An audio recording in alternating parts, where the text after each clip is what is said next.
1 साल से मैं जो हूँ आपके सामने हूँ। आई वॉज ए पेशेंट और एक गंदी बीमारी का पेशेंट जिसका नाम लेते हुए भी डर लगता है। डरना, हर क्षण आपके सामने कोई भय खड़ा हुआ है।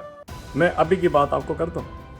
अभी इस बिटिया के सामने मेरे को एक फ़ोन आया, उस फ़ोन ने मुझे पूरी टेंशन में डाल दी। ये हनुमान जी का चित्र मैं सामने रखता हूँ, अपने हाथ जोड़ता रहता हूँ कि महाराज हनुमान जी आप कृपा करना। जिस प्रकार आप सेवा कर गए, कोई आपका स्वार्थ नहीं था, कुछ आपको चाहिए नहीं था, सत्ता आपको नहीं चाहिए थी, लेकिन आप राम जी की उदारता को देखकर उनके साथ लग गए और इसलिए आज आपके मंदिर आर्यवर्त भारत में सबसे ज्यादा है। बाकी सब देवताओं के हाथ से कम हो सकते हैं। मैं आपको बताना चाहता हूँ कि हमारी कुंडली में 9 ग्रह कौन से हैं और उन 9 ग्रह का क्या क्या फल हमें मिलता है। मुझे वो दिन भी अच्छी तरह याद है जिस दिन शनि की दशा में राहु का अंतर आया और वास्तव में मैंने महसूस किया कि वो 3 वर्ष मेरे लिए काफ़ी बंधे हुए और मुझे हर प्रयास के लिए ज़्यादा प्रयास करना पड़ता था उन्नति के लिए। तो मैं उसका सीधा सा उपचार बताता हूँ कि जहाँ मैं शनि को इतना महत्व देता हूँ, मैं बुध को उससे भी ज़्यादा देता हूँ कि बुध जिसकी कुंडली में ठीक स्थिति में बैठा हो और शुक्र प्रसन्नता भी देता है। ऐसे लोगों के चेहरे पर आपको निरंतर हंसी नजर आएगी, स्माइल नजर आएगी, क्योंकि शुक्र की उदारता देखिए। देवासुर संग्राम के अंदर देवता होकर भी उसने राक्षसों का साथ दे दिया। कहता नहीं, मैं किसी की मृत्यु नहीं देख सकता। ये राहु की निशानी खास तौर पर कि माई रेपो इज गोइंग डाउन। उस समय आप उसके दान करवाइए कि जब उनका विवाह होना था तो वो चर्च जाना भूल गए, अपनी लॉटरी में खड़े हुए हैं। एकदम ख्याल आया कि ओहो मेरी तो शादी है आज, तो फटाफट भागे चर्च में। वहाँ गए, उन्होंने सॉरी फील किया और शादी हो गई। तो शादी करने के बाद किसी की बधाई स्वीकार करने से पहले वो वापस इसलिए भागे कि मेरा स्पिरिट लैंप जल रहा है और मेरा अनुसंधान रहता है, और पत्नी से माफी मांग गए कि घर पर मिलता हूँ तेरे को। कर्म को इतना महत्व दिया कि घर पर मिलता हूँ तेरे को, I am sorry, I am going back to my laboratory. जिस दिन आपने मंत्रों के अर्थ को समझना शुरू कर दिया, आप कहोगे मेरी तो स्टेट में बात ही परमात्मा के साथ हो रही है। मंत्र किसे कहते हैं? प्रभु के साथ मंत्र ना करो। हम लोग पंजाबी स्पीकिंग है, तो हमारी माँ मुझे कहती होती थी कि ਜਦੋਂ ਮੈਨੂੰ ਉਹਨਾਂ ਨੇ ਡੋਲੀ 'ਚ ਬਿਠਾਇਆ ਸੀ ਤੇ ਮੇਰੇ ਕੰਨ 'ਚ ਕਹਿ ਦਿੱਤਾ ਸੀ कि इत्थों तेरी डोली निकल गई है, अर्थी तेरी उसी घातों निकलेगी, अर्थी तेरी उसी घातों निकलेगी, लड़ के साढ़े को लाने की लोड़ पड़ेगी। आज कह देते हैं हम तेरे को कुछ हो जाए तो फोन कर दियो, एक फोन कर दियो, फिर देख हम करते क्या है। तब माता जी कराते थे, हाय दर्द होती थी, ब्लड कैंसर था। तो वो पोती ने सुना कि मेरी दादी माँ करहा रही है, उसने वही केतली उठाई और माता जी के पास गई, माता जी वोमिट कीजिए आप। तो उस दिन कहता मुझे ख्याल आया कि ये संस्कारों का असर नहीं तो और क्या है। वो अपनी माँ को अच्छा काम करते हुए देख रही है, अच्छी बन गई है। जिस दिन हम अच्छे बन जाएंगे, हमारी संतानें स्वयं में अच्छी हो जाएंगी।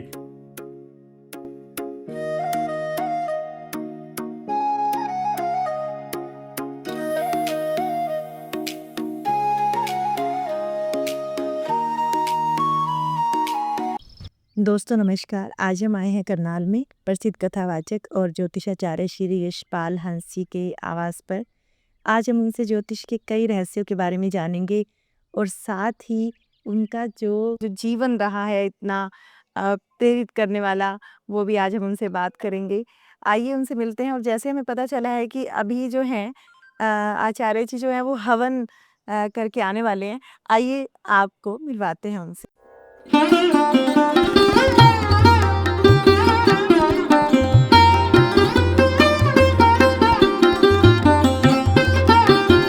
जी, पहले तो अपना अनमोल समय हमें देने के लिए और इतने स्नेह के साथ हमें यहाँ बुलाने के लिए आपका बहुत-बहुत धन्यवाद।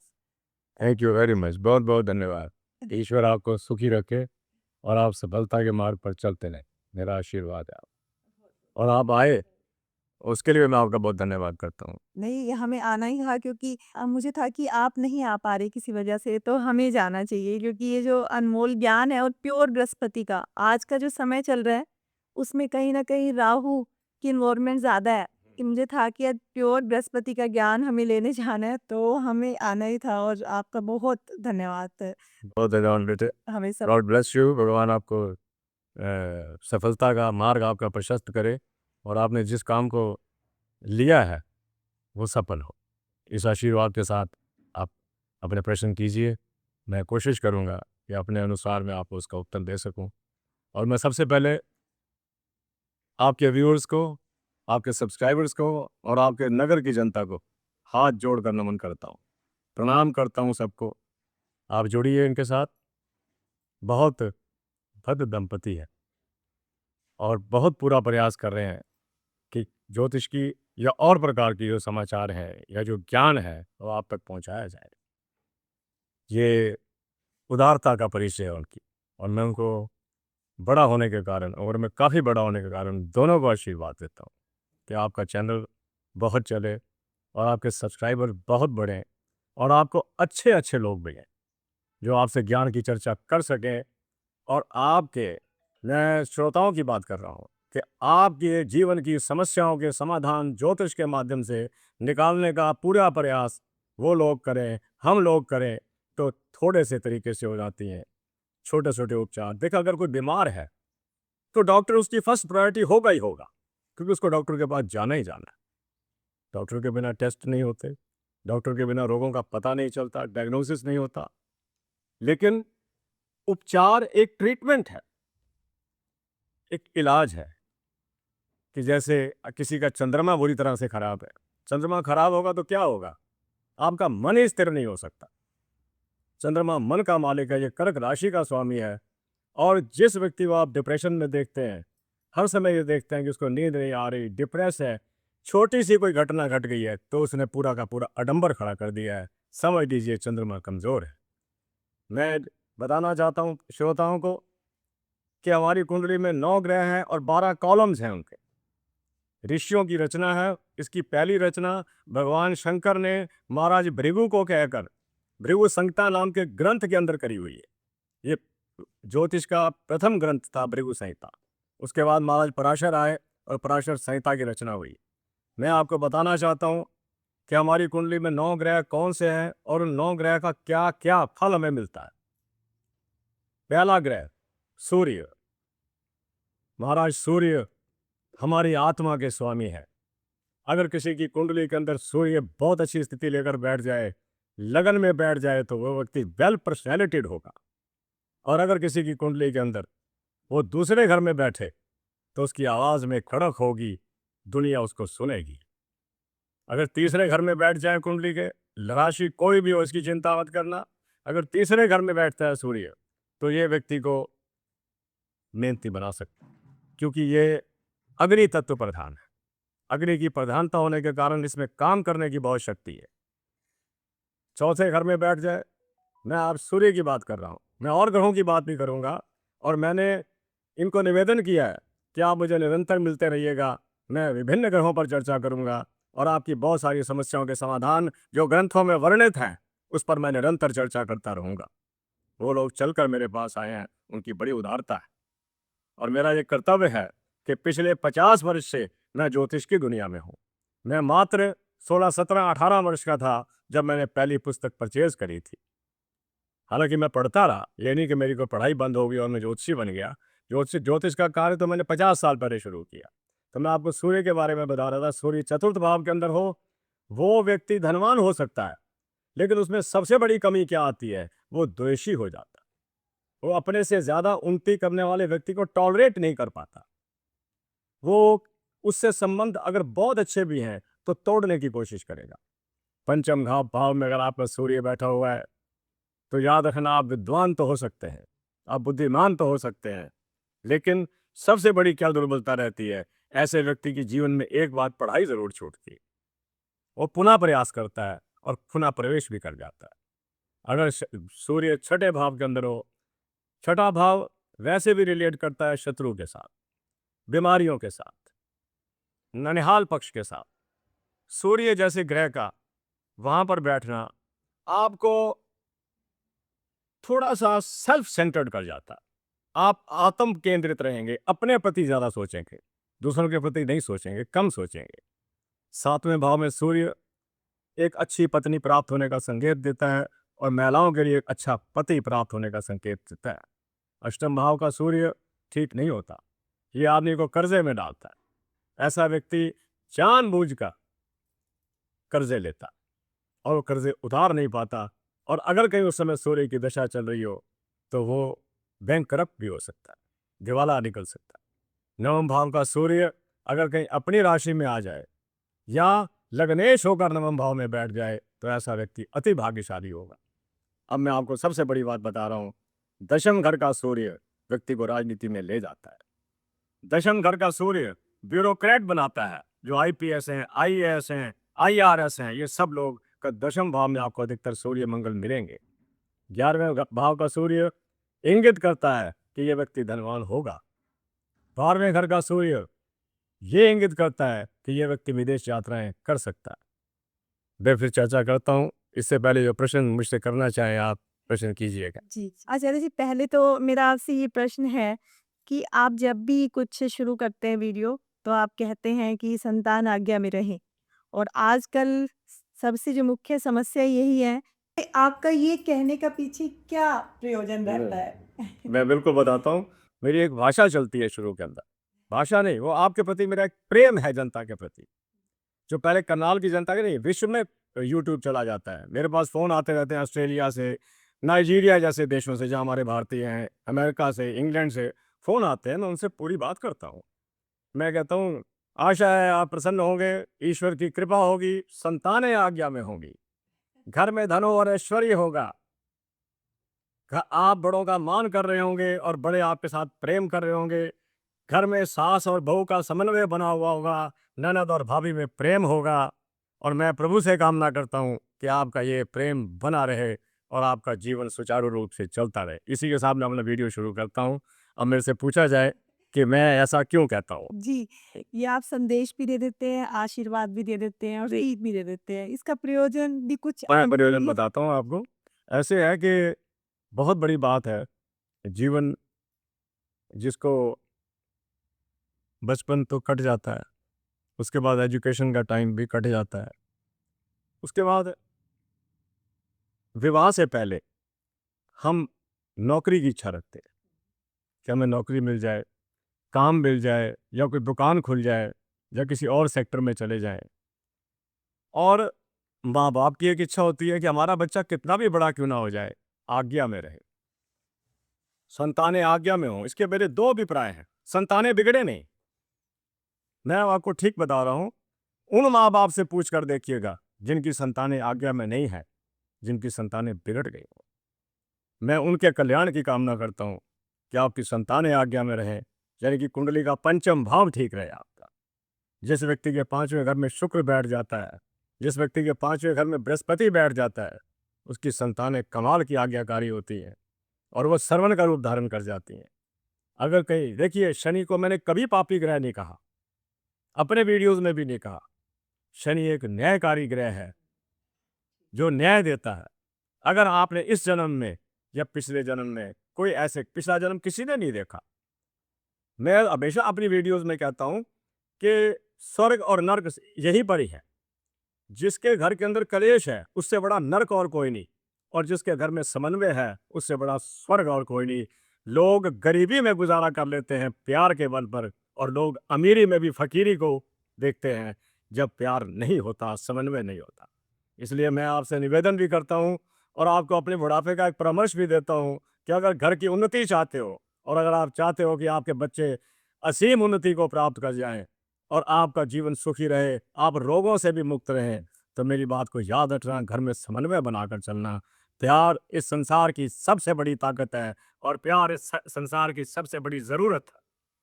जहाँ प्यार नहीं वहाँ कुछ नहीं, और जहाँ प्यार आ जाता है वहाँ दौलत आ जाती है।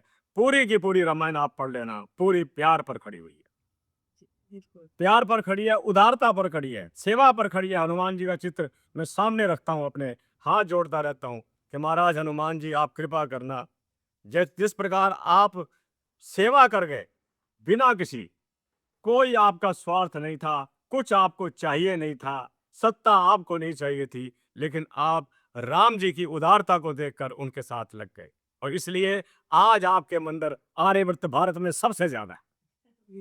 बाकी सब देवताओं के हाथ से कम हो सकते हैं। तो मैं पुनः प्रणाम करता हूँ और हनुमान जी को। और वैसे मेरी देवी तो माता सरस्वती है, मैं इसके चरणों में तब गया वो मैं आपको बताता हूँ, ये भी मेरा एक बहुत बड़ा विषय है जी। कि क्यों मैंने सरस्वती को चुना। हाँ जी। और मुझे अच्छा लगता था। पहली बात तो ये थी कि मैंने अपने जीवन के अंदर कभी बहुत अच्छी सेहत को एंजॉय नहीं किया। मैं अक्सर थोड़ा बहुत बीमार रहता था और सारी बीमारियां मेरे पेट से रिलेटेड थी, क्योंकि मेरी कुंडली के अंदर कर्क राशि, सिंह राशि, कन्या राशि डिस्टर्ब। क्यों ना मैं आपसे बात करूं, मैं आज कुरुक्षेत्र की जनता से बात कर रहा हूँ। जी, आप ये यूट्यूब तो पूछ यूट्यूब से, हाँ, यूट्यूब के माध्यम से मैं जहां भी बात कर रहा हूँ, ये सुन रहे हो। ये चार राशियां पेट से रिलेट करती हैं। स्टॉमिक का तो सिंह है, कन्या है, और जो किडनी से रिलेट करती है वो तुला राशि है। और वृश्चिक राशि जो है वो हमारे रेक्टम्स वगैरह से, यूरिनरी ट्रैक्ट से, इन चीज़ों से जुड़ी हुई है। कर्क राशि हार्ट से रिलेट करती, जिसकी कर्क राशि डिस्टर्ब हो, वो हो सकता है उसको कोई समस्या हो जाए। उसके निदान वैसे तो डॉक्टर करते हैं, हम उपचार बता सकते हैं कि आप ये दान कीजिएगा, आपका कल्याण होगा। क्योंकि दान में बड़ा भारी कल्याण है, क्योंकि ये ईश्वर द्वारा दी गई चीज़ों का फिर दान करने वाली बात है, ईश्वर के बनाए हुए दूसरे बंदों को। कितने बड़ा इसके अंदर वो है। मैं एक महाराज जी को सुन रहा था, उनका आश्रम है बहुत बड़ा बेटे, उनका बहुत बड़ा आश्रम है, तो वहाँ पर वो कह रहे थे, जो वहाँ पर वर्कर्स थे, कि ये लोग रोज़ खा जाते हैं। तो वो एकदम ऊपर से महाराज जी खुद ही आ गए। उन्होंने कहा, क्या बात करते हो, खाने वाला भी वही है, खिलाने वाला भी वही है, तो इनको खाने दो, कोई बात नहीं, पेट भर के इससे ज़्यादा कोई नहीं खा सकता। तो मैं आपको जो पूछती है मेरे से राखी जी प्रश्न, मैं चाहता हूँ कि ये प्रश्न करें मेरे से और मैं आपको उत्तर दूँ। हाँ जी। आप सभी ग्रहों में एक तो शनि को और राहु को, और राहु से भी ज़्यादा आप शनि को ज़्यादा महत्व देते हैं। बिल्कुल। जबकि ऑर्बिट में दूसरे प्लैनेट भी हैं, जो शनि से भी शायद ज़्यादा अहम रोल भी हमारे जीवन में रखते होंगे, जो हमें लगता है। लेकिन आप शनि को क्यों ज़्यादा इम्पोर्टेंस देते हैं? देखो बेटा, बड़ा इंपॉर्टेंट क्वेश्चन है आपका, कि मैं वास्तव में, मेरी सबसे ज़्यादा चर्चा शनि पर होती है, क्योंकि मैंने जीवन में ये देखा है कि शनि या तो बना देगा या सुपड़ा साफ कर देगा। और ये करता कब है? खास तौर पर जब ये अपनी दशा में आता है या राहु की दशा चल रही हो। ये सुनना मेरे श्रोताओ, श्रोता तो आप इनके हो, मेरे भी बच्चे हो। जब शनि की दशा चल रही हो और उसमें राहु का अंतर आ जाए, ये 3 साल का होता है। इस 3 साल में आप कितनी भी बुलंदी पर कोई काम क्यों नहीं कर रहे, एक बार फॉल डाउन हो जाएगा। ये तो शनि की दशा में राहु का अंतर, और राहु की दशा में अगर शनि का अंतर आ जाए, 3 साल फ्लैट कर देगा। और उस 3 साल को कवर करने में पता नहीं कितने साल लग सकते हैं। शनि को महत्व मैं क्यों देता हूँ? शनि बहुत बड़ी ताकत है कुंडली के अंदर, क्योंकि ये एक वाहद प्लेनेट है ऑर्बिट के अंदर, जो टोटली मेटल्स का बना हुआ है। शास्त्रकारों ने लिखा है कि अंतरिक्ष के अंदर जो सबसे सुंदरतम ग्रह है वो शनि है, क्योंकि ये 7 धातुओं से बना हुआ है और ये 2.5 साल में अपनी राशि परिवर्तित करता है। चंद्रमा 2.25 दिन में राशि बदलता है, शनि 2.5 साल में बदलता है। शनि का मतलब शनिश्चर है, शनि धीरे चलने वाला है। ये धीरे चलता है, लेकिन पुनीत कर्म करने वालों को उन्नति देता है, और जो गलत काम करने वाले हैं उन्हें धो के रख देता है। इसलिए मैं इसकी बहुत कदर करता हूँ। मैं पिछले दिनों बीमार था और मैं महसूस कर रहा था कि शनि हाथ लगा गए, लेकिन शनि ने यह भी कृपा करी कि उन्होंने हाथ तो लगाया लेकिन हाथ हटा लिया। दूसरी बात ये, मैं आपको बताता हूँ एक बात बहुत अच्छी, कि जब महाराज दशानंद रावण के पुत्र मेघनाथ पैदा होने वाला था, तो रावण तो आप जानते हैं कि वो कोई ऑर्डिनरी नहीं थे, साधारण नहीं थे। उनमें दैवीय गुण भी थे, आसुरी गुण भी थे। उनके अंदर राज्य करने की शक्ति भी थी और प्रजा को सुख देने की शक्ति भी थी। उन्होंने ग्रहों को आदेश दिया कि आप सारे 11वें घर में इकट्ठे हो जाओ। देखिए, दशानन का ऐसे नहीं, दशानन का मतलब क्या है? 10 सिर वाला। 10 सिर का मतलब यह है कि जो 4 वेद कंठस्थ किए हुए हैं और 6 वेदों के उपांग भी उसको कंठस्थ हैं। 10 हो गए ना, 4 वेद और 6 वेद के उपांग, वो उसको जबानी याद थे, इसलिए 10 सिर वाला कहते, 10 ज्ञान वाला कहते हैं। उन्हें सारे ग्रह इकट्ठे कर दिए।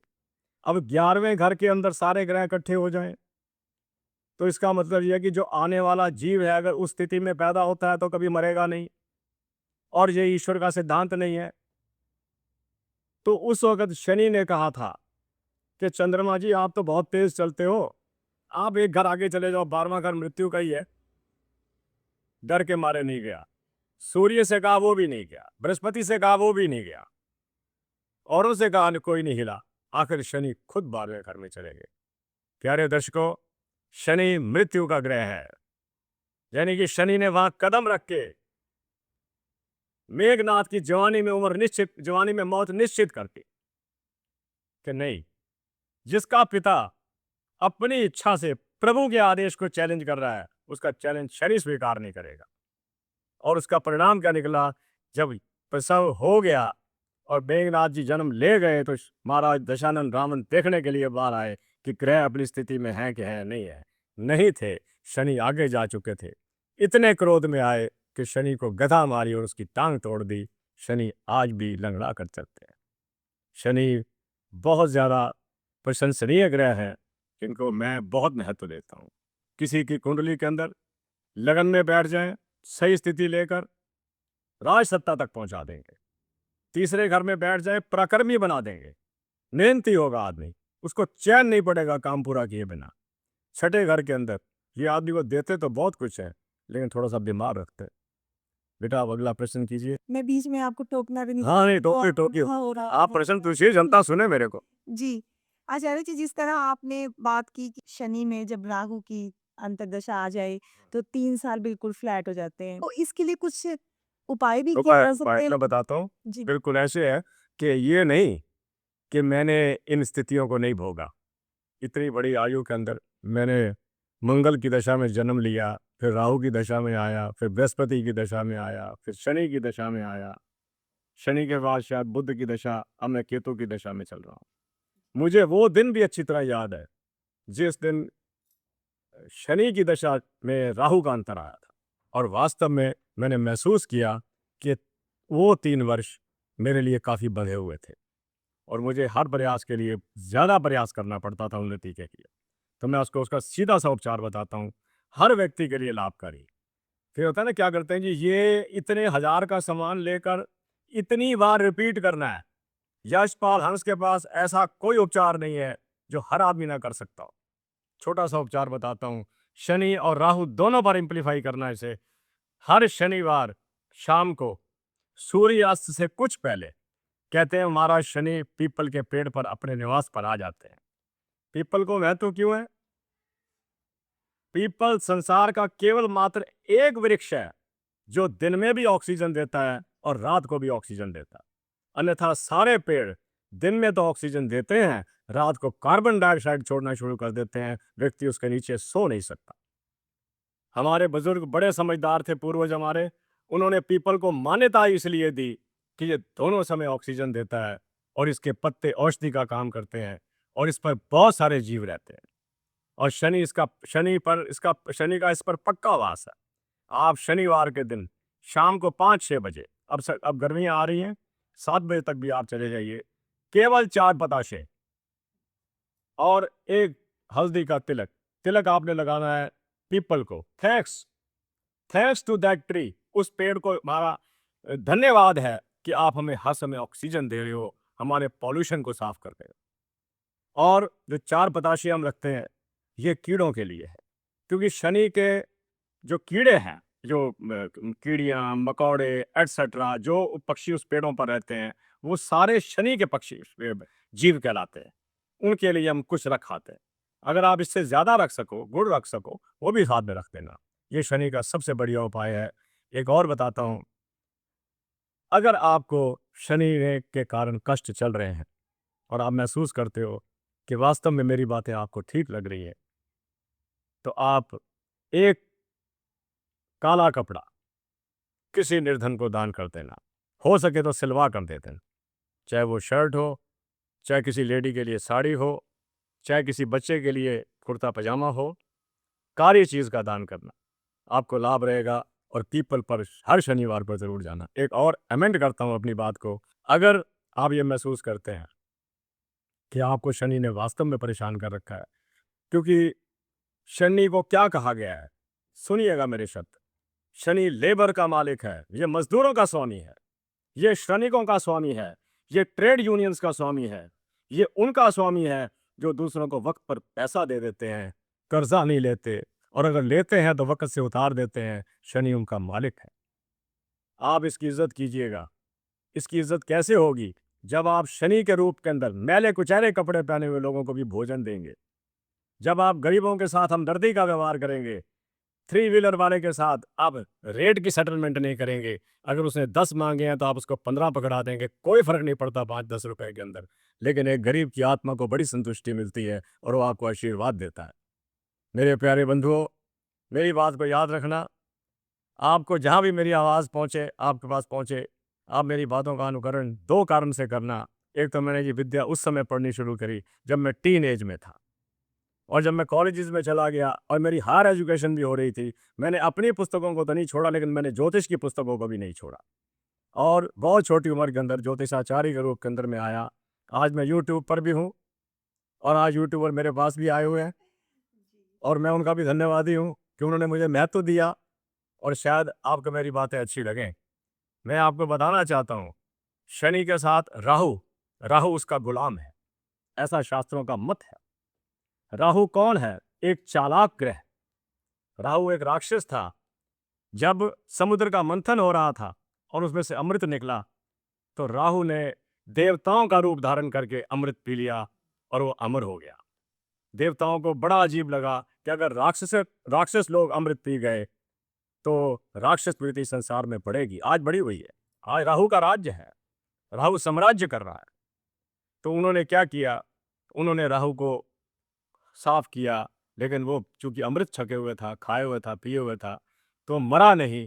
2 भाग हो गए, एक का सिर बना और एक उसका धड़ बना। केतु धड़ है, राहु सिर है। राहु जिसकी कुंडली में अच्छी पोजीशन ले जाए, वो व्यक्ति चतुर भी होगा, चालाक भी होगा, युक्तिवान भी होगा। तो इन बातों को याद रखना। जब भी शनि ने किसी पर आक्रमण करना होता है, उसका सुपड़ा साफ करना होता है, वो राहु की सहायता जरूर लेता है, क्योंकि वो उसका गुलाम है। तो राहु के उपचार मैं बताता हूँ आपको। राहु का सबसे बढ़िया उपचार, आप मूलियाँ दान कीजिए, क्योंकि इसका टेस्ट ऐसा है जो राहु से रिलेट करता है। हालांकि राहु और केतु अंतरिक्ष में कोई ग्रह नहीं है, ये छाया ग्रह हैं। कोई इसे चंद्रमा की छाया कहता है और कोई इसे पृथ्वी की छाया कहता है। आप मूलियों का दान कीजिए, और किसी को नीला कपड़ा दान कीजिए, आपको असीम लाभ होगा। जी। कितना भी कर सकते हैं शैल जी? हाँ हाँ, कोई ऐसी बात नहीं है। आप 10 मूलियाँ, अगर कोई ना मिले तो बेगर्स मिल जाते हैं, गुरुद्वारों के मंदिरों के बाहर लोग खाने वाले मिल जाते हैं, तो आप दे सकते हैं। जी। और मैं एक बात और बताना चाहता हूँ, सबसे प्राइम जो मुझे लगा दान, वो लगा नमक का। क्योंकि नमक के बारे में आपको मैं बताता हूँ, क्योंकि ये मेरे जब मैं पढ़ रहा था तो हमारे को इसकी रिसर्च का वो आया था कि समुद्र जो है वो किसी विशेष दिन उसमें ज्वार भाटा आता है, पानी ऊपर की ओर उठता है। तो हमारे को प्रश्न ही यही था कि उस दिन ज्वार भाटा क्यों आता है। ये तो हमें पता था कि चंद्रमा के कारण ही आता होगा, लेकिन ये नहीं पता लगता था कि वो नहर सुएज का पानी क्यों नहीं खींचता, हमारे घरों में पड़ी बाल्टियों का पानी क्यों नहीं खींचता, वो समुद्र का पानी क्यों खींचता है। और अथेंटिसिटी किसकी देनी थी? वेद के मंत्रों की। वो हमने बड़ी मुश्किल से 3 साल खोज खोज कर निकाली कि इस मंत्र लिखा हुआ था कि हे मनुष्य, तू परमात्मा से ऐसे ही प्यार किया कर जिस प्रकार चंद्रमा समुद्र के नमक से प्यार करता है और उसे अपनी ओर खींचने की कोशिश करता है। यहाँ हमारी थीसिस पूरा हो गया। इसी एक मंत्र के ऊपर पता लग गया हमारे को कि चंद्रमा पानी को नहीं खींचता, वो पानी के अंदर जो समुद्र के नमक है उसे अपनी ओर खींचता है। रागु के बारे में बता रहे थे कि मूली दान कर सकते हैं। एक क्योंकि हमारे जो व्यूवर्स हैं या हम लोग अब उन्हें यही नहीं पता होता कि समस्या किस ग्रह से आ रही है।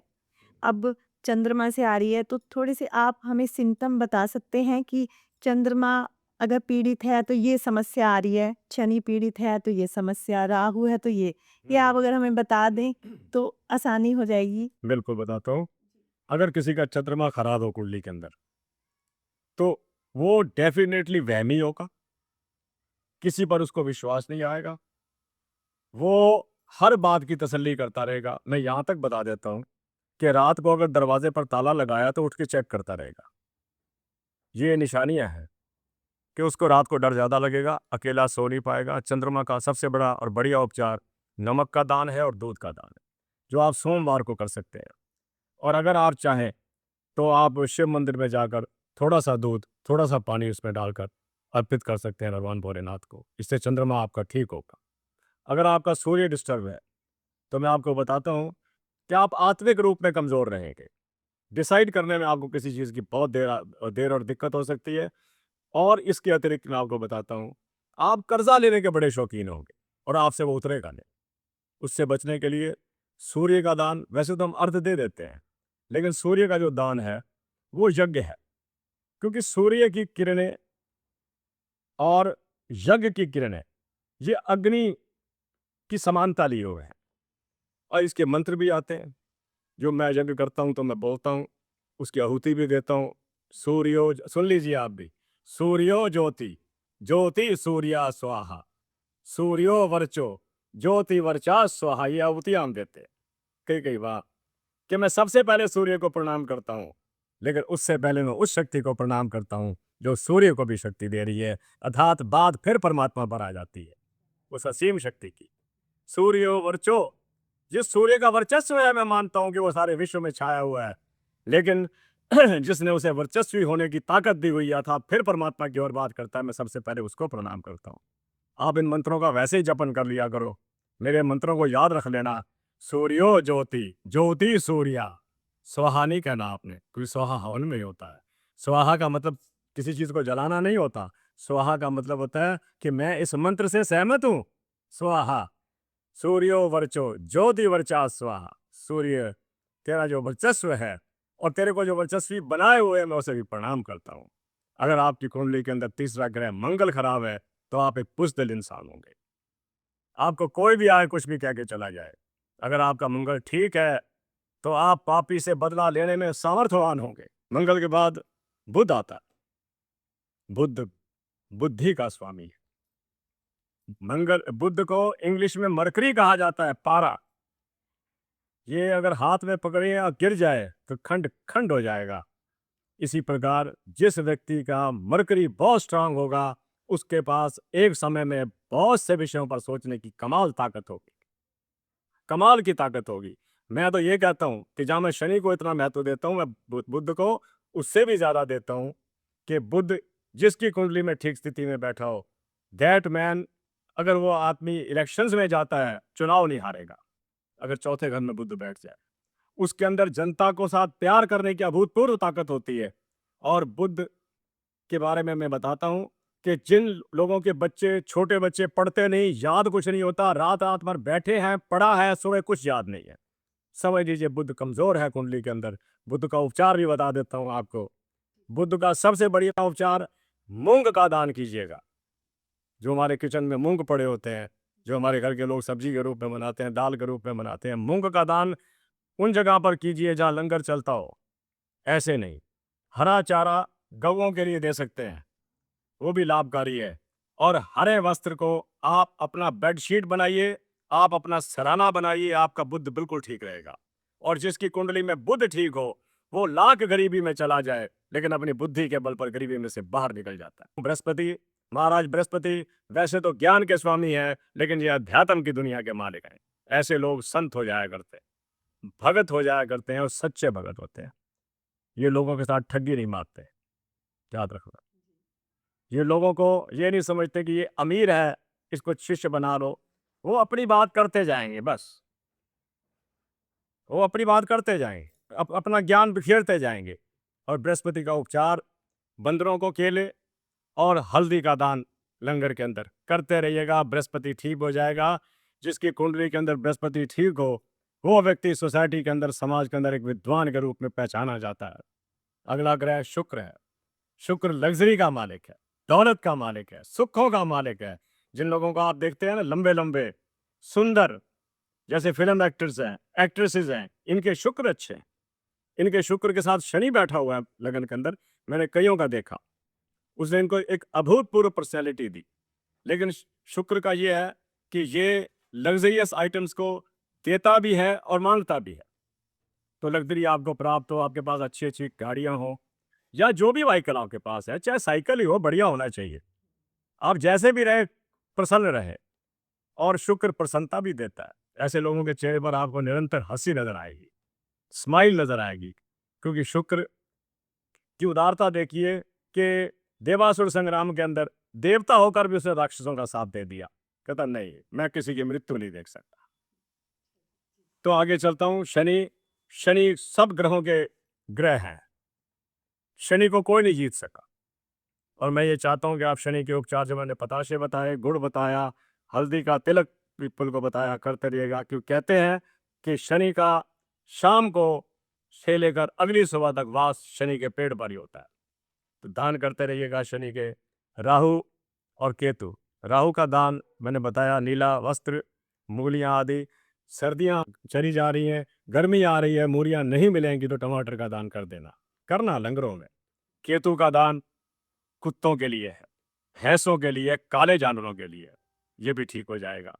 जैसे कि अब आपने चंद्रमा का बताया था कि वो व्यक्ति थोड़ा-सा भूल जाता है या जैसे बार-बार चेक करता है, लोग लगाए नहीं।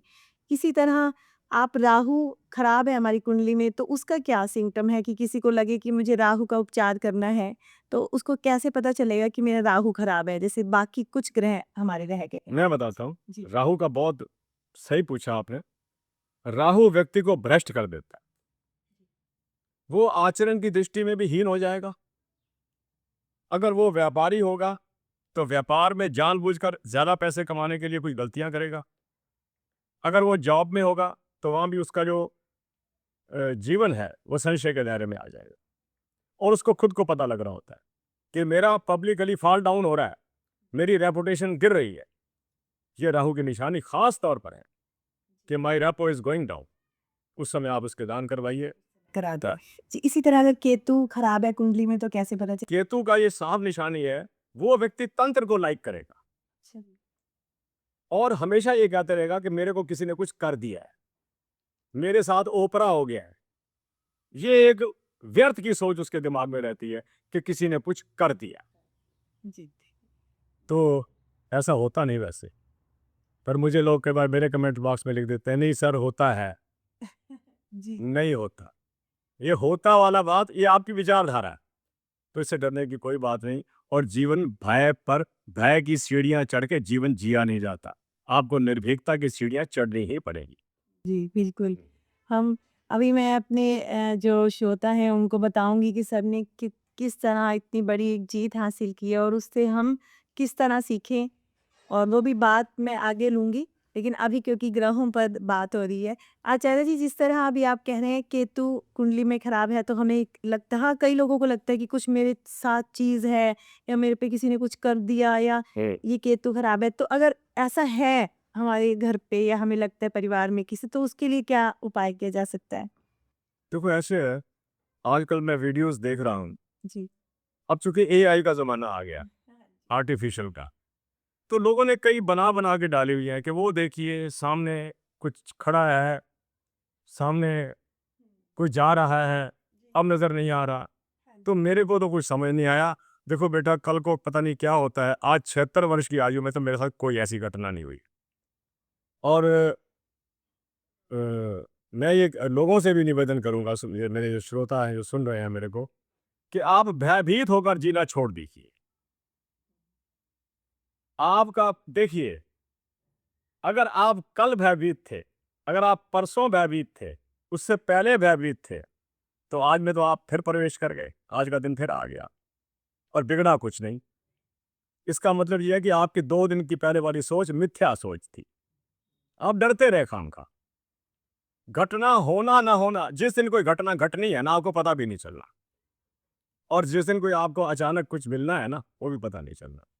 ये सारे के सारे नियंत्रण जो है ना, वो भगवान ने अपने अपने पास रखे हुए हैं। जैसे कृष्ण जी ने अर्जुन की जो थी वो रथ की, वो अपने पास रखी हुई थी। लगाम जो थी उनके हाथ में थी, घोड़ों घोड़ों की लगाम उनके हाथ में थी। तो ये ईश्वर ने पूरे विश्व की लगाम अपने हाथ में रखी हुई है। वो जब आपको कष्ट देने पर आता है तो आपसे पूछता नहीं है, आपकी परमिशन नहीं लेता, वो दे देता है। और जब वो कुछ पैसा, सुख, धन, संतान देने पर आता है, तब भी आपसे आज्ञा नहीं लेता। उसे आज्ञा लेने की ज़रूरत नहीं, क्योंकि वो आज्ञा देने वाला। जी। जी सर जी, जैसे आपने कहा कि वो हमें दे देते हैं, वो हमारे भाग्य के अकॉर्डिंग देते हैं या अगर हम अच्छे कर्म करते हैं तो उसके अकॉर्डिंग भी दे देते हैं? बेटे, बहुत बढ़िया सवाल सवाल आप बड़े अच्छे कर रही हो, and I am very happy. देखो मेरे श्रोताओं, याद रखना, परमात्मा के ऑफिस के अंदर एक बड़ी कमाल है। वो पहले आपके कर्मों की फाइलें उठाता है, जो वर्तमान में आप कर्म कर रहे हैं। और अगर आपने वर्तमान में अच्छे कर्म किए हैं ना, तो पहले आपको उसके फल दिए जाएगा, और आपके बुरे कर्मों की फाइलों को पेंडिंग कर देगा कि इसकी बात तो मैं तेरे से बाद में करूंगा, तो पहले अपने कर्मों के अच्छे फल ले ले। जो आपने दान किए हैं, पुण्य किए हैं, भले किए हैं, जो कुछ किया है, उसके फल आपको पहले मिले। लेकिन मैं ये कहता हूं कि बुरा के फल नहीं मिलेंगे, जरूर मिलेंगे, वो पेंडिंग फाइल्स में चले जाएंगे। परमात्मा फिर उनको भी हटा देता है। उनका जो वेग होता है वो आपके अच्छे कर्मों के आगे फीका पड़ जाता है, और आपके बुरे कर्मों के फल बहुत थोड़े मिलते हैं। जैसे राई पहाड़ की राई बन जाती है ना, वे काटना तो सांप ने था, लेकिन इसे मक्खी काट गई। बस इतने में बात कर जाए। कई लोग ये कहते हैं, प्रश्न करते हैं कि जब भाग्य में जो लिखा है वो मिलना ही है, तो हम क्यों कर्म करें? अच्छे या बुरे कर्मों का इसका मतलब आपने बताया अच्छा कि वो भगवान जो है हमारे कर्मों का हमें देता है पहले और उसके बाद उसका वेग कम कर। देखिए मेरी बात सुनिएगा, एक वेद के मंत्र में आता है कि हे मनुष्य, तू वैसे ही कर्म किया कर जिस प्रकार मैं कर्म करता हूं। क्योंकि वेद जो है, ये किसी पुरुष का लिखा हुआ नहीं है, किसी स्त्री का लिखा हुआ नहीं है। ये ईश्वर ने खुद लिखवाया ग्रंथ, सबसे प्राचीनतम ग्रंथ है विश्व का। अब ईश्वर ये कहता है कि जिस प्रकार मैं अपना सूर्य रोज चढ़ाता हूं, कोई छुट्टी तो नहीं करी ना उसने आज तक, कोई छुट्टी नहीं करी। करोड़ों साल की पृथ्वी है, सूर्य ने कभी छुट्टी नहीं करी। जिस तरह मैं अपना काम रोज करता हूं, देखो मौसम आएगा बरसातें हो जाएंगी, मौसम आएगा फसलें लग जाएंगी, मौसम आएगा तो फल लग जाएंगे। फल बदल रहे हैं, पहले संतरे आ रहे थे, अब कुछ दिनों के बाद आम आने शुरू हो जाएंगे। इसलिए परमात्मा कहता है कि जिस प्रकार मैं कर्म की प्रधानता को स्वीकार किए हूं, हे मनुष्य, तू भी अपने कर्मों की प्रधानता को स्वीकार कर, कर्म किए जा और मेरे से फल लिए जा। आप उससे फल लीजिएगा, कर्म कीजिएगा, कर्म के अलावा कोई विकल्प नहीं। मैं 2 जगह किताबें पढ़ी थी, उनमें लिखा हुआ था आराम हराम है, और एक ने कहा था कि जब तक आप कर्म नहीं करते, आप किसी फल के हकदार भी नहीं बनते। अगर आप अधिकार चाहते हो कि आपका जीवन सुखी हो, तो कर्मों की देखिए, कर्म तो मजदूर भी करता है, जिसकी दिहाड़ी 500-700 रुपए है। कर्म एक इंजीनियर भी कर रहा है, जिसकी तनख्वाह लाखों में जाती है। कारण क्या है? उसके कर्म के साथ बुद्धि इन्वॉल्व नहीं है। वो जैसा कह दिया गया वैसा उसने कर दी। क्या आप इतनी ईंटें उठा के ले आइए, वो ले आया। लेकिन जो इंजीनियर है, वो कोशिश करता है नए अनुसंधान की, नए आविष्कार की, इसलिए उसका तनख्वाह भी बहुत ज्यादा है। तनख्वाह क्या, मालिक है ये लोग। मैं आइंस्टीन को देखता हूं, जिसने अपने जीवन के अंदर, आइंस्टीन एक बार भारत आए थे तत्कालिक किसी नेता को मिलने के लिए, तो उन्होंने ये कहा था कि मैंने 238 आविष्कार किए हैं। और वो, मैं हैरान होता हूं कि एक आदमी, इतनी उसकी कहानी सुनने में आती है कि जब उनका विवाह होना था तो वो चर्च जाना भूल गए, अपनी लॉटरी में खड़े हुए हैं। फिर एकदम ख्याल आया कि ओहो, मेरी तो शादी है आज, तो फटाफट भागे चर्च में। उन दिनों वो ब्रिटेन के थे, इंग्लैंड के थे, भागे वहां गए, उन्होंने सॉरी फील किया और शादी हो गई।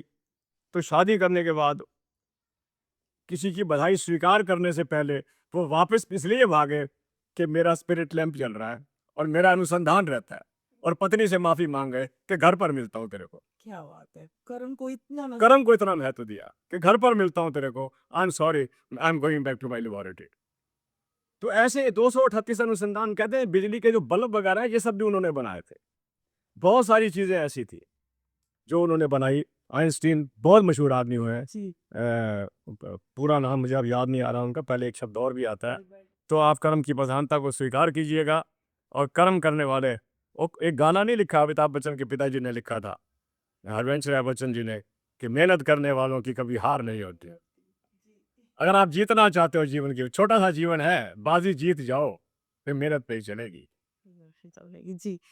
अ, आप खुद इतनी मेहनत करते हैं तो आपने पीएचडीज़ भी की है, उसके बाद ज्योतिष में आपका आना और उसके बाद एक और मैं बीच में आपसे बात पूछना चाहूँगी कि आपका पीछे पिछले कुछ साल पहले समस्या हुई आप बड़ी समस्या हुई थी, मैं खुद ही बताता हूँ जी। कि मैं आपको ये बात बताना चाहता हूँ कि मैंने पढ़ाई भी करी, मैंने दुकानदारी भी करी।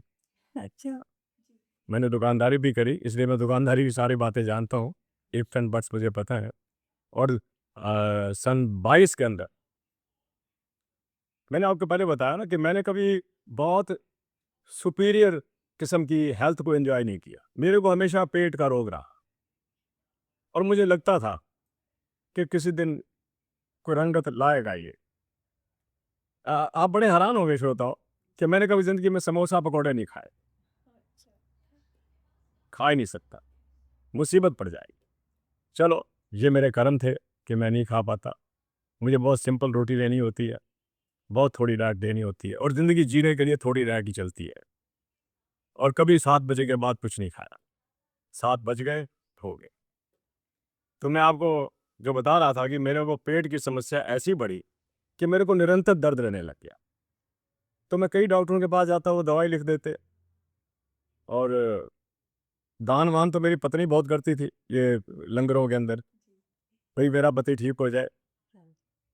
तो लेकिन बात बनी नहीं। आखिर एक डॉक्टर साहब जो करनाल के ही हैं, बहुत विद्वान हैं, उन्होंने कहा कि कुछ और है। तो उन्होंने टेस्ट किया and he sent the that जो उसमें से वो भेजना चाहते थे टू द रंडक्सी कंपनी फॉर द टेस्ट। तो उस टेस्ट में आ गया कि ये कहीं न कहीं ट्यूमर से रिलेट करता है। मेरे लिए वो दिन का वो क्षण ज़्यादा नहीं, जैसे मुझे बताया गया, क्योंकि वो मैं तो वहाँ था नहीं, मेरा भतीजा गया था वहाँ पर। उसने आके मुझे बताया कि ताया जी न्यूज़ इज़ नॉट गुड। मैं कहा बेटे मुझे लग रहा था। बस 1 मिनट के लिए मैं काँपा, उसके बाद मैं स्थिर हो गया कि अब मुझे इसका मुकाबला करना है। And I was sent to Delhi for this surgery. Surgery हुई, बड़ी ज़बरदस्त सर्जरी हुई जो 7 घंटे चली। लेकिन यहाँ जब मैं पहुँचा तो मैं एम्बुलेंस में ही आया। तो मेरे परिवार ने ज़रूर मैंने भी सोचा था, मैं अपने बच्चों से बातें करता था कि क्या मैं फिर कभी कार चला सकूँगा? क्या मैं कभी फिर अपने गेट पर खड़ा होकर लोगों से बातें कर सकूँगा? या जो मेरे पास लोग आते हैं, 20-20 लोगों में बातें करता हूँ, क्या कर सकूँगा?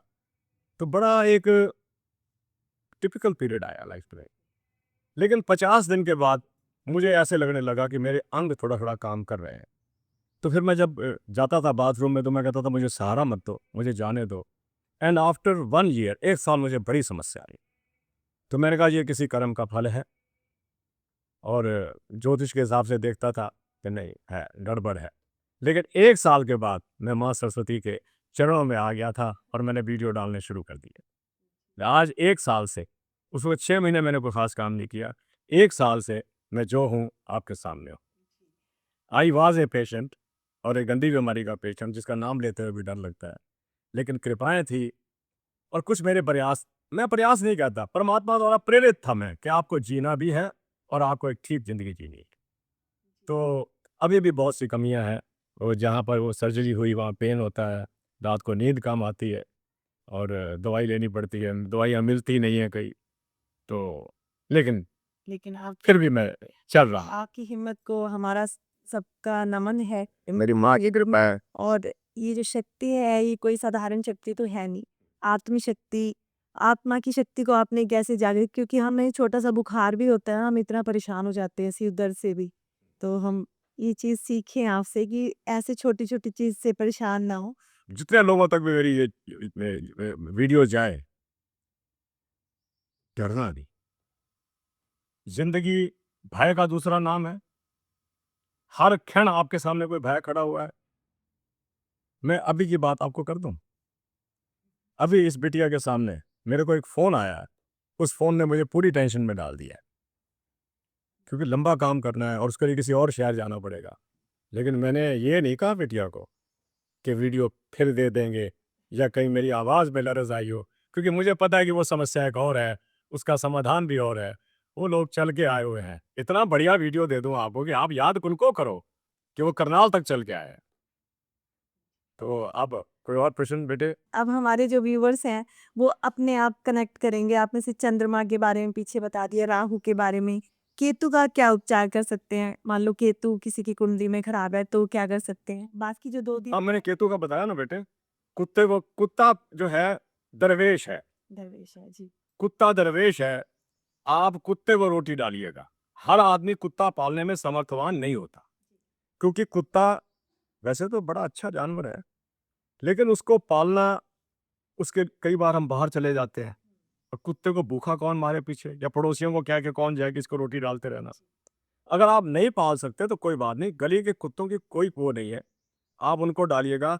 वो व्यक्ति अपने आप को बड़ा भाग्यशाली समझे जिसने किसी ब्याई हुई कुतिया को गुड़ डाल दिया, कि कुतिया ने बच्चे दिए हैं और आप उसको गुड़ खिला रहे हैं कुछ दिन के लिए, समझो आपका केतु बिल्कुल ठीक हो गई। भैंस मिल जाती है, उसको कोई पेड़ा डाल दिया, गाय को तो डालते ही हैं, भैंस का दूध भी तो हम पीते हैं, उसका भी तो अधिकार है, उसको डालिएगा। और केतु का आपको मैं सबसे बढ़िया उपचार बता रहा हूँ, राहु का। राहु का रंग बिल्कुल कबूतर की तरह है, केतु का बिल्कुल रंग कौए की तरह।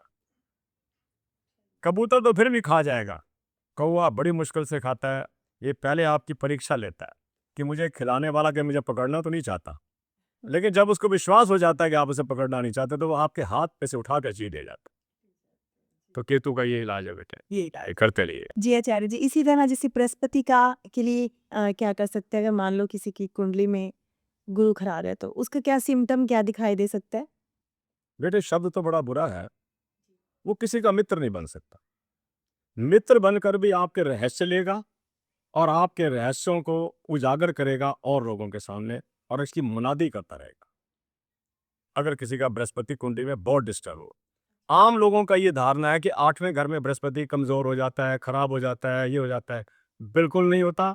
8वें घर का बृहस्पति आदमी को जबरदस्त बोलने की क्षमता देता है। नहीं, ये खराब तब होता है जब ये मकर राशि में अगर नीच का हो जाए, तो ये आपको, और कोई बैठ भी 5वें घर में जाए, तो आपकी बुद्धि में हमेशा दूसरों की उन्नति को देखकर इतनी बड़ी बाधा आएगी, इतना आपको कष्ट होगा कि आप उसके विरोध में खड़े हो जाएंगे। इसका बृहस्पति का उपचार, अगर आपका बृहस्पति आपको वाकई तंग करता है, तो मैं कह रहा हूँ हल्दी का दान कीजिएगा, लंगर के अंदर केले का दान कीजिए, पशुओं में खास तौर पे बंदरों में कीजिएगा, आपको लाभ हो। जी आचार्य जी, बहुत बढ़िया है। आचार्य जी, इसी के साथ-साथ कुछ समस्याएँ हैं हमारी व्यूअर्स की। अ, जैसे कि आज जो मुख्य समस्या, पहले तो आप यही कह रहे थे कि संतान आज्ञाकारी हो, कि संतान आज्ञाकारी कैसे हो?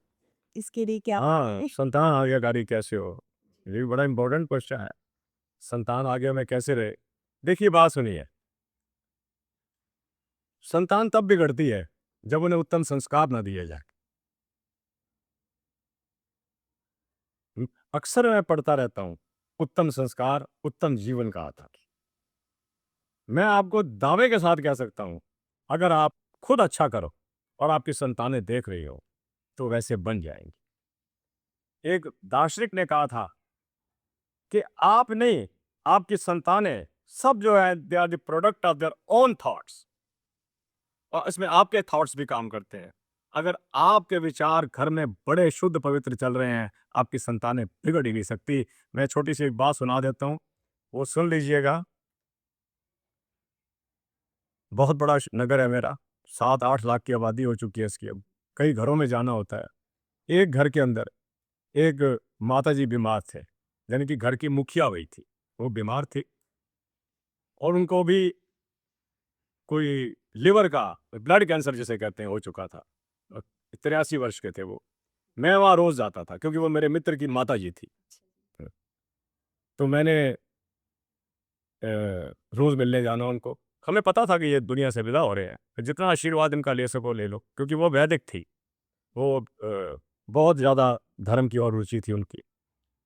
तो उनके रोज चरण पकड़ पकड़ लेते थे हम लोग, आशीर्वाद मिल जाता था। वो क्या, उनको वोमिटिंग होता था और उस वोमिटिंग में उनको ब्लड भी आ जाता।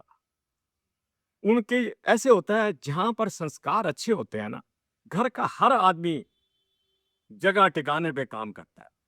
उनका एक ही पुत्र था और उनकी पुत्र वधु फटाफट चिरिमची उठाकर ले आती थी। माता जी चिरिमची, माता जी ने वॉमिट किया, थोड़ा सा ब्लड निकला, उसे चिरिमची वापस ले गई, धो के फिर रख दी। माता जी का भी कमाल स्वभाव था, बीमार थे और 50 दिन उसी पे रहे, लेकिन वो कहते थे मुझे डेली स्पंज करो, मेरे को मेरा बिस्तरा बदलो, सिराना बदलो, सफाई रखो, मेरा कमरा साफ होना चाहिए। संस्कार है। एक दिन की बात जो मेरे मित्र ने मुझे बताई कि माता जी घर में इसलिए अकेले हो गए क्योंकि मेरी पत्नी ग्रोसरी किराना लेने के लिए और गेहूं पिसवाने के लिए गई हुई थी, और घर में और पोती थी जो मात्र 10 वर्ष की थी, छोटा सा बच्चा। लेकिन वो रोज देखती थी कि जब दादी माँ को वॉमिटिंग होती है तो मेरी माँ केतली उठाकर जाती है बर्तन उसके लिए। एक दिन तब माता जी कराते थे, हाय दर्द होती थी, ब्लड कैंसर था। उस दिन घर में कोई नहीं था, तो वो पोती ने सुना कि मेरी दादी माँ करहा रही है, इट मीन्स कि उनको वॉमिटिंग होने को है। वो उसने वही केतली उठाई और क्या कहते हैं उसे, चिरिंजी उठाई और माता जी के पास गई, माता जी वॉमिट कीजिए आप। तो उस दिन कहता मुझे ख्याल आया कि ये संस्कारों का असर नहीं तो और क्या है। वो अपनी माँ को अच्छा काम करते हुए देख रही है, अच्छी बन गई है। जिस दिन हम अच्छे बन जाएंगे हमारी संतानें स्वयं में अच्छी हो जाएंगी, संतानें आज्ञा में हो जाएंगी। जिनकी संतानें दुष्कर्मों में लिप्त हो जाती हैं, मैं उनसे निवेदन करूंगा कि आप उन्हें अच्छे संस्कार देने का प्रयास तो कीजिए, आपका प्रयास विफल नहीं जाएगा, आश्वासन देता हूँ। आप बदल लीजिए अपने आप को, बच्चे बदल जाएंगे।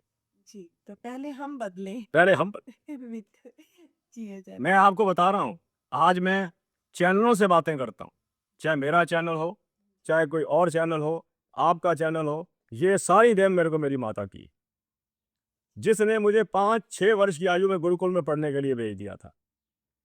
जब मैं पढ़कर आया तो मुझे सारे यज्ञ, वेद के कई मंत्र, वेद के सारे मंत्र तो याद हो नहीं सकते, मुझे कंठस्थ हो चुके थे।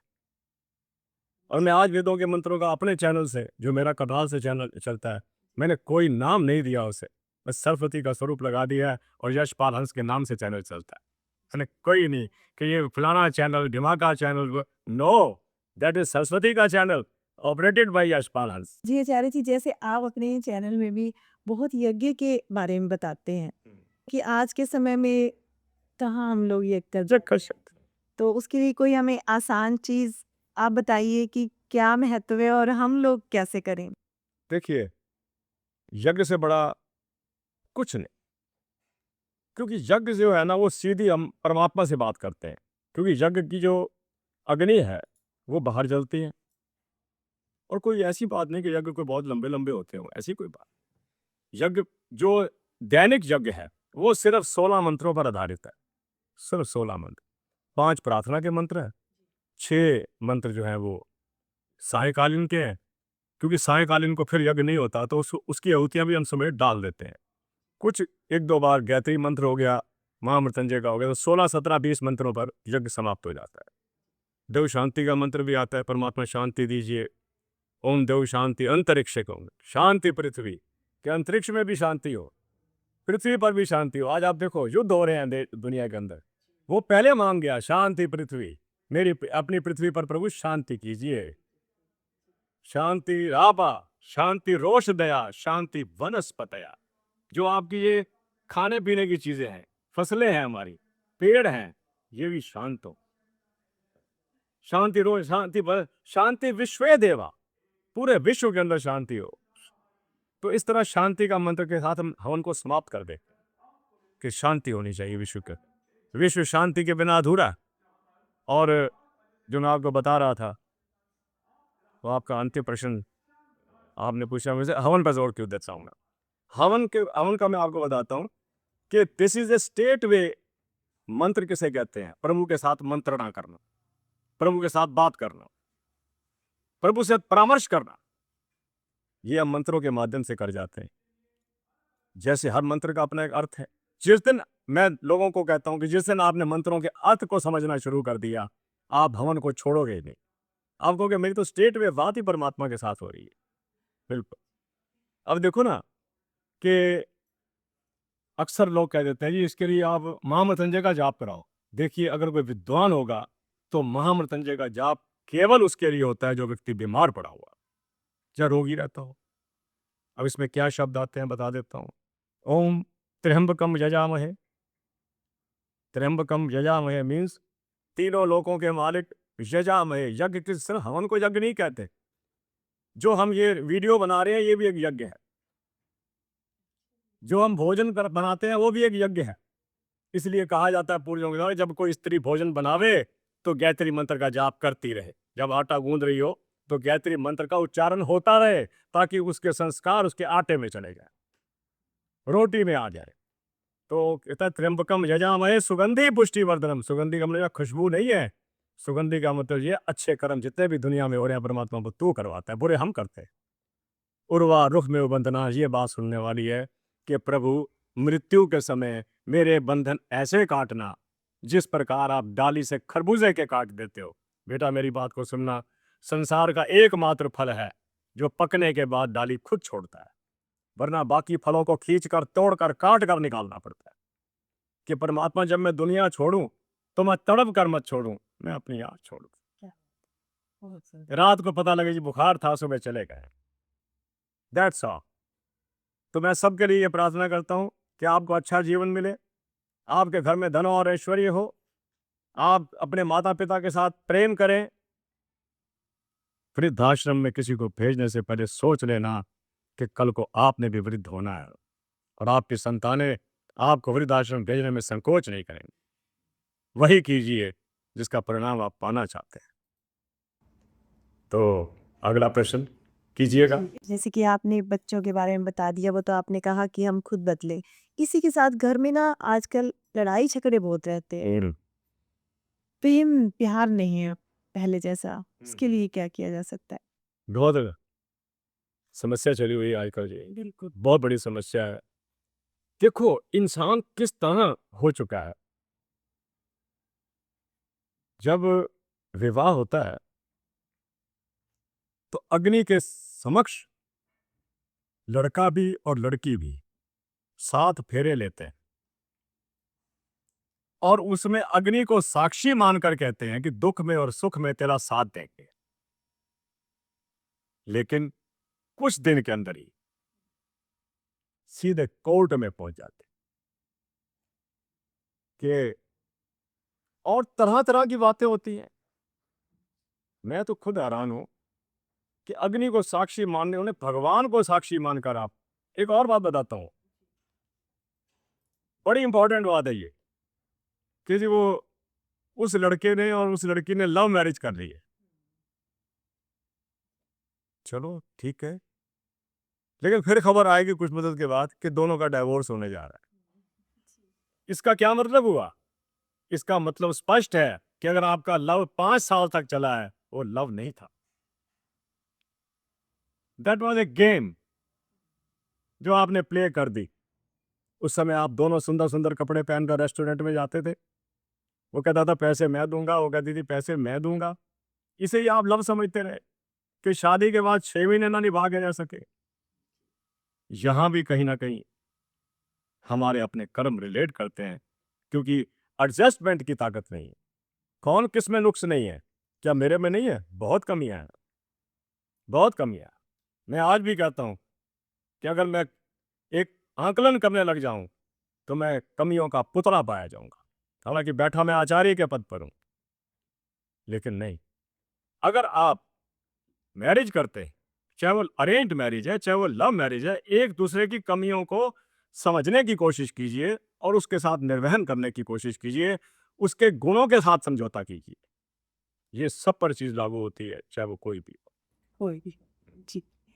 तो इसके लिए कुछ उपाय भी आचार्य जी की जा सकता है कि ये तो एक हमारी अ, नैतिक वो है कि वही हम एडजस्टमेंट करें। तो इसके साथ-साथ कुछ रेमेडीज़ भी की जा सकती हैं? रेमेडीज मन से की जाती हैं। मेरी दादी माँ जो आज दुनिया से गए हुए, जिसको 60 वर्ष हो गए, जी। तो मैं उससे पूछा करता था माँ से भी पूछा करता था। तो हम लोग पंजाबी स्पीकिंग है, तो हमारी माँ मुझे कहती होती थी ਕਿ ਜਦੋਂ ਮੈਨੂੰ ਉਹਨਾਂ ਨੇ ਡੋਲੀ 'ਚ ਬਿਠਾਇਆ ਸੀ, ਤੇਰੇ ਨਾਨੇ ਨੇ ਤੇ ਤੇਰੇ ਮਾਮਿਆਂ ਨੇ, ਤੇ ਮੇਰੇ ਕੰਨ 'ਚ ਕਹਿ ਦਿੱਤਾ ਸੀ ਕਿ ਇੱਥੋਂ ਤੇਰੀ ਡੋਲੀ ਨਿਕਲ ਗਈ ਹੈ, ਅਰਥੀ ਤੇਰੀ ਉसी घातों निकलेगी, ਅਰਥੀ ਤੇਰੀ ਉसी घातों निकलेगी, लड़ के साढ़े को आने की लोड़ कोई नहीं। आज कह देते हम तेरे को कुछ हो जाए तो फोन कर दियो, बिल्कुल। एक फोन कर दियो, फिर देख हम करते क्या है। बस ये उसी का परिणाम है। जिस दिन आपने फोन करवाने, देखो पहले क्या, एक स्मृति ग्रंथों में एक चीज आती है, दुहिता दूरे हिता, पुत्री जितनी दूर जाएगी उतनी सुखी हो जाएगी। क्यों? तब फोन भी नहीं होते थे। वो अपने माँ बाप को ये नहीं कह सकती थी कि आज मेरे पति से लड़ाई हो गई है, शाम तक समझौता हो जाता था, बात खत्म हो जाती। बात खत्म हो जाती थी। आज ये स्थिति है, वे पुत्र आज तू की पीता है, मम्मी मैं कोका कोला पीता है, तू तो लिमका पीती से। इसी बात पर एक माँ बाप योजनाबद्ध तरीके से उनकी लड़ाई करवाते। तो ऐसे है, जिस दिन हम ये सोच लेंगे ना कि हमारा जो नए परिवारों से संबंध बना है उसे हमने निभाना है और निभाने की कोशिश भी करेंगे, तो निभेंगे भी सही। ये आज कोर्टों के अंदर डाइवोर्स की कोई एक दो फाइलें नहीं है, हजारों नहीं है, लाखों की संख्या में चली गई। शादी हुई, इतना पैसा खर्च हुआ, वेस्ट हो, तो बचना हमें खुद ही है। जी, बिल्कुल। अच्छा जी, जैसे कि कुछ ऐसे आप दान का बड़ा महत्व बताते हैं, तो कुछ ऐसे दान हैं जिन्हें करने से परिवार जो है, या कुछ ऐसे दान भी हैं जिन्हें हमें नहीं करना चाहिए, क्योंकि कई बार हम वीडियोस में देखते हैं कि ये दान नहीं करना आपने, या वो दान, ऐसा भी कुछ होता है। ये एक मजाक है कि ये दान करना है, ये दान नहीं करना। दान दान ही है, दान दान ही है। जिस चीज को दूसरा स्वीकार कर रहा है उसे आपको देने में क्या एतराज है, आप दीजिएगा। और आपने दान की बात करी, मैं आपको बताता हूँ, जब मैं छोटा सा था तो हमारे घर टूटे फूटे होते थे, कड़ियों वाले, क्योंकि हम इमिग्रेंट्स थे, बाहर से आए हुए थे। तो मेरी दादी माँ ज़्यादातर घर को संभालती थी, क्योंकि मेरी माँ को थोड़ी सी तकलीफ शुरू से थी, तो दादी माँ संभालती थी। दोपहर को एक व्यक्ति आया करता था, वो 2 फुलके ले जाता था, तो मैं किचन में बैठा होता था, तो मैं पूछ लेता था कि दादी माँ से कि 2 फुलके तो वो ले गया, इससे अच्छा मैं खा लेता। तो वो बड़े गुस्से से कहती थी, ये घर से दान जा रहा है, तू ना बोला कर। 2 फुलके। और कई बार वो नहीं आता था तो उसकी पत्नी आके ले जाती थी। उस जमाने में उसे हंदा कहते थे। हाँ जी, हम हंदा ही हंदा कहते, घर से हंदा निकलता था बस। और कई बार अगर वो दोनों नहीं आए पति पत्नी, तो मेरे पिताजी उनके घर जाके पता करने जाते थे कि बीमार तो नहीं है। इससे बड़ा और दान क्या होगा कि एक घर से 2 फुलके निरंतर निकल रहे हैं घर के लिए। तो मैं तो आज कहता हूँ कि जो पुरातन चीजें हमने छोड़ दी है ना, वो शुरू करो। और मैं आपको सच बताता हूँ कि हमारे टाइम के अंदर कोई लोग बाजारों में भोजन करना पसंद नहीं करते थे, घर में बनता था। हम दुकानदारी में थे, हम दोपहर को 1 घंटा निकालकर घर आते थे रोटी खाने के, चाहे 1 फुल्का खाना है चाहे 2 खाने, ताकि बाजार की चीजों को हाथ ही ऐसे कर देते थे। शायद इसीलिए बच गए हम लोग। अच्छा जी, आपने आज हमें ना ग्रहों के बारे में बहुत विस्तार से बताया, और भी जो हमारे जो जीवन किस तरह जिए वो भी समझाया। इसके साथ आप हमारे श्रोताओं को कुछ संदेश देना चाहेंगे? बहुत संदेश देना चाहूंगा जी। कि सबसे पहला संदेश मेरा याद रखना, मैं एक महात्मा जी के आश्रम में गया था, बहुत साल पहले की बात है। वहां मैंने देखा कि उस जमाने में तो पता नहीं उन्होंने कैसे लिखवाया होगा, क्या पता पेंटर ने लिखा या किसने लिखा। अब वो सीमेंट से लिखा हुआ था, भय सबसे बड़ा रोग है। ये शब्द मेरे आज भी हृदय में छपे हुए हैं। ये नहीं कि चीजों की प्रतिक्रिया मुझ पर नहीं होती, कोई भय की बात आती है तो मैं घंटों सोचता रहता हूँ, लेकिन उसका निवारण करने की कोशिश करता हूँ कि समस्या का समाधान हो और सुखों का स्थायी आधार बने हमारे जीवन के अंदर। मेरा पहला संदेश तो आपको ये है, डरिए मत।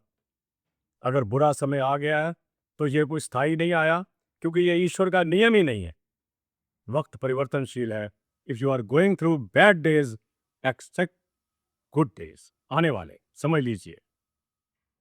जब कोई बरसात स्थायी नहीं आई आज तक, कभी भी स्थायी आती है, उसके बाद फिर सूर्य निकलता है, बादल छटते हैं, सूर्य फिर अपना प्रकाश लेकर आता है। जो लोग मुरझाए हुए हैं, और मेरी बात को याद रखना और ये सीख लेना, ये मेरी सबसे बड़ा आपको संदेश भी है और मेरी शुभकामनाएं भी। डरना मत। बुरे दिनों में हो तो उसे स्थायी मत समझना, अच्छे दिन आएंगे और स्थायी रूप से आएंगे। आपको सुख मिलेगा, आपके ऊपर सारे ग्रह जो है वो सुखों की वर्षा करेंगे। मैं ये आपको आशीर्वाद भी देता हूँ। जी। आचार्य जी, बहुत हमें आनंद आया और मेरे श्रोताओं को भी मुझे पता है कि बहुत अच्छा लगेगा और मुझे पता है कि आपकी जो ये जो ज्ञान है उसको बार-बार सुनेंगे हम सब। मुझे आज बहुत अच्छा लगा और आपने हमें जो समय दिया और आपने जो अपना इतना क्वेश्चन दे दिया हमें, उसके लिए मैं दिल से आपका धन्यवाद करती हूँ। आज हमारे सभी व्यूअर्स की तरफ से, मेरी तरफ से So nice of you. धन्यवाद। दोस्तों, आज का पॉडकास्ट आपको कैसा लगा? मुझे विश्वास है कि आज का पॉडकास्ट आपको बहुत अच्छा लगा होगा, क्योंकि आचार्य जी ने हमें आज सिर्फ ज्योतिष के पहलुओं के बारे में नहीं बताया, बल्कि हमें जीवन कैसे जीना है वो भी बताया और उनके खुद के जीवन से हमने बहुत बड़ी प्रेरणा ली कि जीवन में कठिनाइयाँ तो आएँगी, लेकिन बस हमें जो है हार नहीं माननी और डरना नहीं है।